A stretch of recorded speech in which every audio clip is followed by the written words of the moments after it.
Have you ever wondered what it truly means to honor your father and your mother? The Ten Commandments are more than just a set of ancient rules.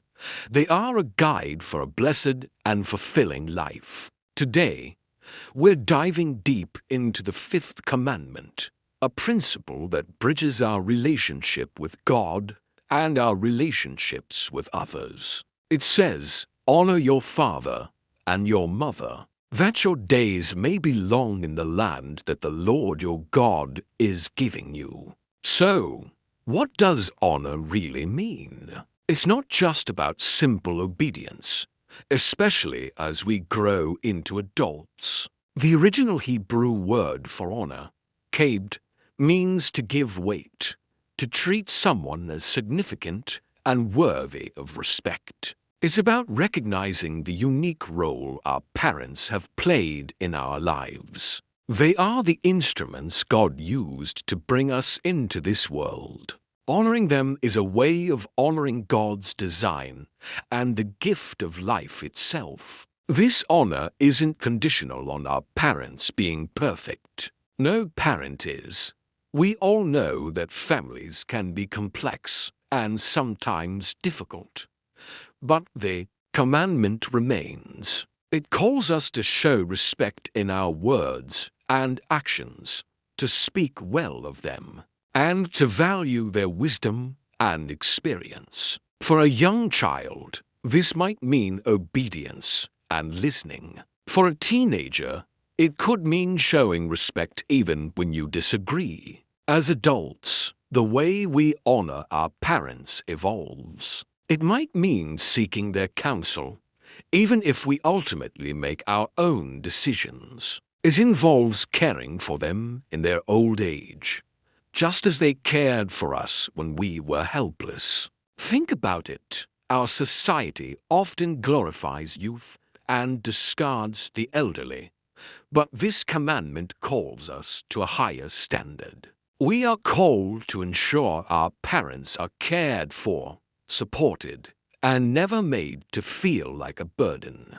This can be challenging, but it is a sacred duty. Notice the promise attached to this commandment, that your days may be long in the land. This is the first commandment with a promise. This isn't just about individual lifespan. It's about societal health and stability. When families are strong, when generations respect and care for one another, society thrives. A culture that honors its elders is a culture that values wisdom, legacy, and continuity. It creates a stable foundation for future generations. When we neglect this principle, the very fabric of society begins to unravel. But what if your relationship with your parents is broken or painful? This is a tough reality for many. Honoring them in this context doesn't mean ignoring hurt or enabling destructive behavior. It might mean setting healthy boundaries while still refusing to speak ill of them or hold onto bitterness. It can mean choosing forgiveness, which is a gift you give yourself as much as them. It means recognizing their humanity, their own struggles, and praying for them, even from a distance. The ultimate goal is reconciliation and love, guided by wisdom and grace.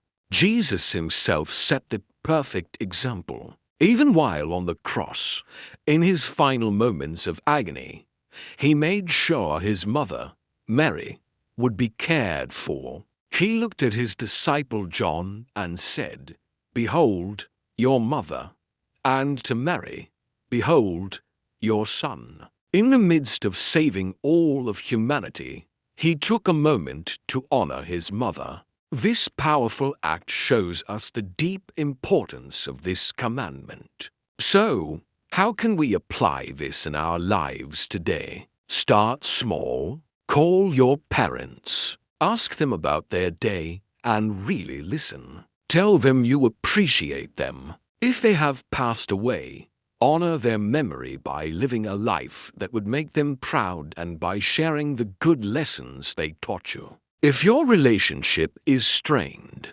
pray for wisdom and an opportunity to show respect in a healthy way. Honoring our parents is a cornerstone of a life lived in faith. It shapes our character, blesses our lives, and strengthens our communities.